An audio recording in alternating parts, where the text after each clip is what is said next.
Welcome to Bias Bash. I'm Lauren Green.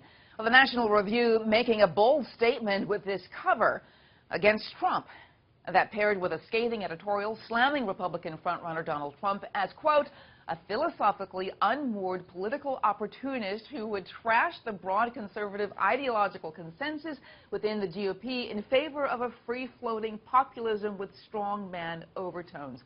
Wow.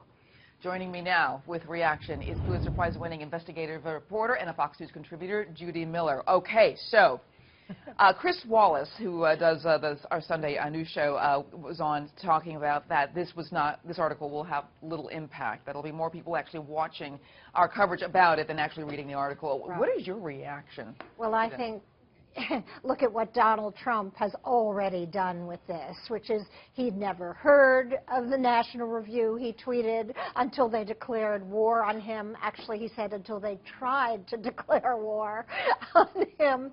He's going to do to this and with this just what he's done with everything, which is try and turn it to his favor.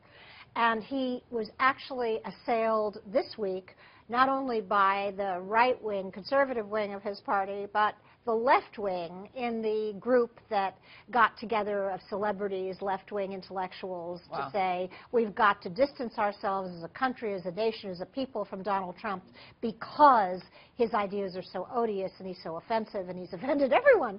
So he's now getting it from both wings of the American populace, the left and the right, and Donald Trump will do what he's always done. But you know what, the RNC dropped the National Review as a sponsor of the debate. They were going to have it on February 25th, and the publisher of the review said, you know, they expected it, but it was a small price to pay for speaking the truth about the Donald. What do you say to that? Oh my gosh. Well, you know, the National Review and Rich Lowry, who's the editor-in-chief, have had a long-standing war with Donald Trump, and they've made their position clear from the very beginning.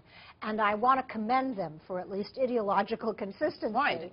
But others, I think others look at the National Review cover as a sign of a lack of consensus within Republican ranks, as a real disarray within the party that is theoretically well positioned to seize the White House next time, but which actually is engaged in a kind of circular firing squad and taking pot shots at one another. And I think that that too, Donald Trump will try and turn into fodder to continue his momentum. You know, this is a candidate, and we've talked about this, Lauren, who has just defied political gravity, all the predictions, everything we think we know about American politics out the window. I mean, there'll be doctoral theses written on this. Well, yes, books, doctoral theses, movies. Absolutely. You know, some of the things under the editorial, I had pulled some of the quotes. Trump often makes no sense and can't be relied on. His obsession is with winning regardless of the means. For someone who wants to project strength, he has an astonishing weakness for flattery. The most poll-obsessed politician in all of American history. That's just some of the quotes from that editorial. You know what's really astonishing about this is that the number two, the man who's nipping at his lead from behind, similar things are said about Ted Cruz, that he's the most ambitious, the least principled man. His ambition is overweening. He doesn't believe in anything except himself as president. So I think Donald Trump's great advantage at the moment is that the number two in the polls is so weak and so disliked by so many in his own party. I think the Republicans are in real trouble. Wow. And I think that this fight over Trump reflects that. But I must say, even today, this past week, we've had Sarah Palin endorse him.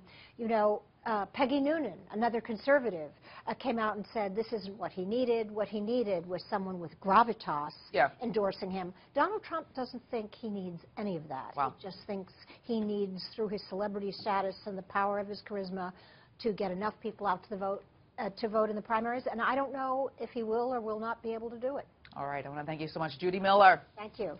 And if you want to hear more media analysis on this week's top headlines, catch Media Buzz with Howard Kurtz, Sundays at 11 a.m. Eastern and again at 5 p.m. Eastern on the Fox News Channel. I'm Lauren Green, and thanks for watching.